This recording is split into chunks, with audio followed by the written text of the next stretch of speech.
On Tuesday's homework, we will have a few review problems as well as some more rounding practice.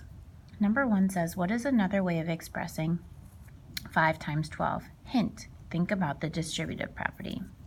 Well, we know that when we use the distributive property, we break up a large number into two smaller numbers or two smaller parts.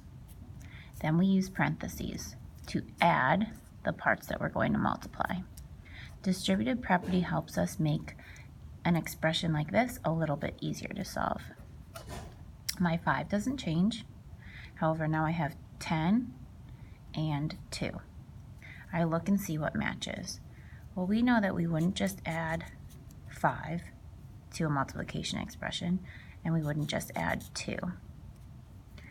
This is where it gets tricky. A lot of children will choose this one. However, distributive property, we add the parts. We don't multiply them. So we see that C matches what I did over here.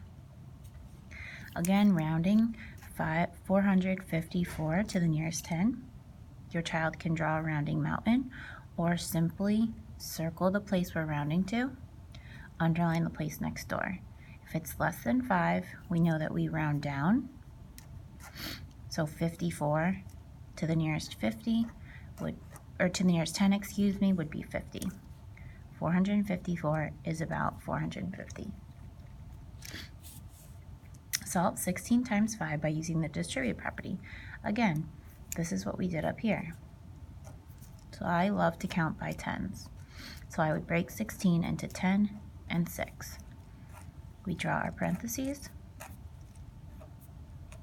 and we multiply the two smaller expressions, 10 times 5 and 6 times 5.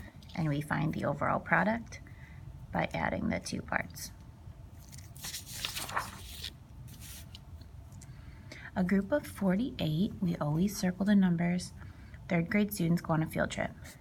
An equal number of students will ride in 8 different buses. How many students will ride in each bus? This word each tells me I'm going to either multiply or divide. I know that there's only 48 students, so there's no way I can get a bigger number. So we're not going to multiply.